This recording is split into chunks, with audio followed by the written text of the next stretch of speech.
Hello everyone, Cataclysm BTD6 here, and today we're going to see how cheap each tower can beat one MOAB in Bloons Tower Defense 6.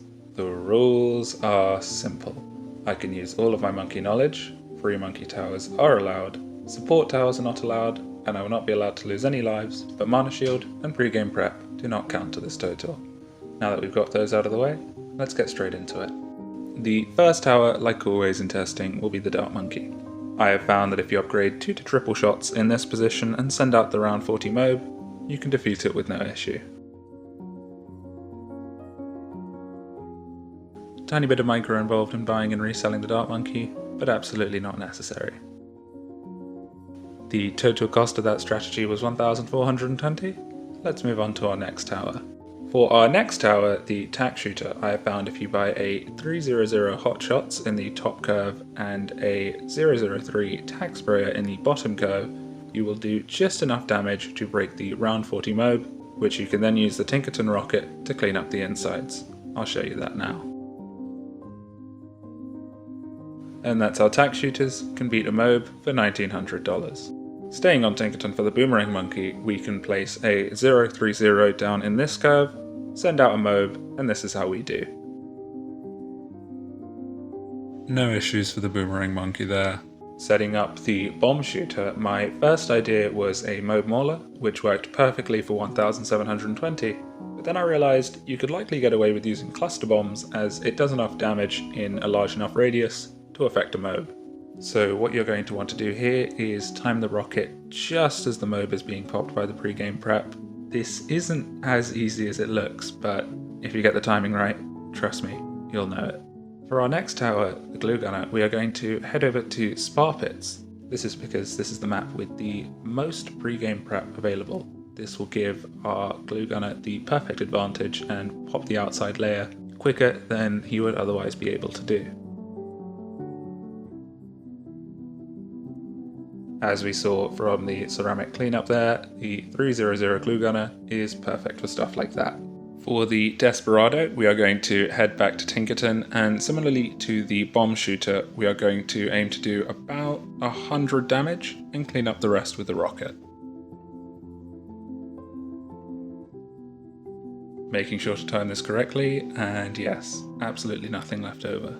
Now, before we get into testing, I have to cover something very unfortunate about the Ice Monkey, and that is that none of its tier 3 or below upgrades are capable of damaging MOAB class balloons at all. The cheapest Ice Tower upgrade I could find to deal with a MOAB was its bottom path upgrade, Icicles. As we can see, the Icicles dealt with the zebras and white balloons with no issue there, a phenomenal upgrade for a phenomenal tower. With the Ice Tower done, that is our last primary monkey for this video. Let's check in on a leaderboard and see how each tower has done. The Dart Monkey has managed it for 1,420, the Tack Shooter for 1,900, the Boomerang Monkey for 1,640, the Bomb Shooter for 1,240, the Glue Gunner for 2,125, the Desperado for 780, and the Ice Tower, the most expensive so far, at 4,470. Now that we've got the primary monkeys ranked, let's get on to the military. For snipers, the map I found works best is Tinkerton, placing down 2 base snipers on last and using the rocket to clean up the insides.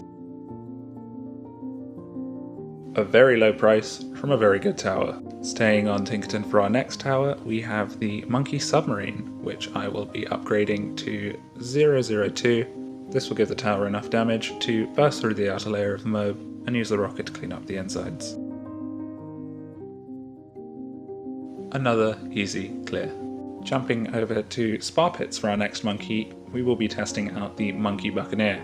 We will upgrade it to Hot Shots and place it on last for the 10% attack speed bonus granted by Monkey Knowledge. Microing back to first when necessary, and we should clear this with no issue. A very economical tower.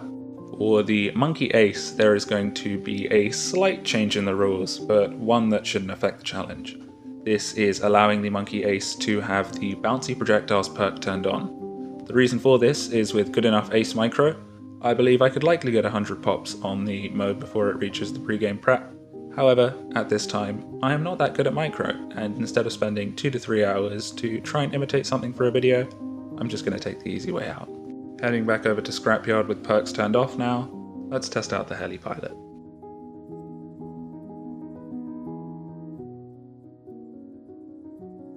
Even with somewhat poor micro, I was able to get it done. The mortar is another tower I think that could benefit from the crusher on Scrapyard, so let's send out round 40 and see how we do.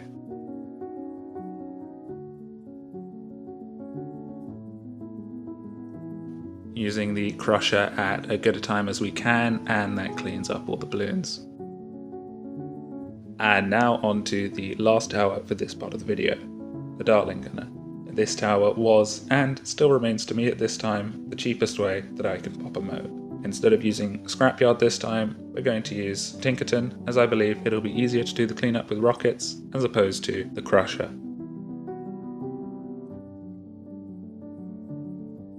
The Dartling Gunner doesn't even need the length of the whole track, and it's already got the job done. A very economical tower. Taking a look through the military towers now, and ranking them against the primaries, we can see that the Sniper and the Dartling Gunner have achieved the silver and gold medal of this video. Alongside that, the Desperado wins among the primary monkeys, managing to beat a MOAB for just $780. If anyone can do it for cheaper with any of these towers, please let me know down in the comments. I'm always on the lookout for cheaper and more efficient popping power. Thank you for watching. I hope you've enjoyed the video. If you did, feel free to like and subscribe. I'll see you in the next one. Bye bye.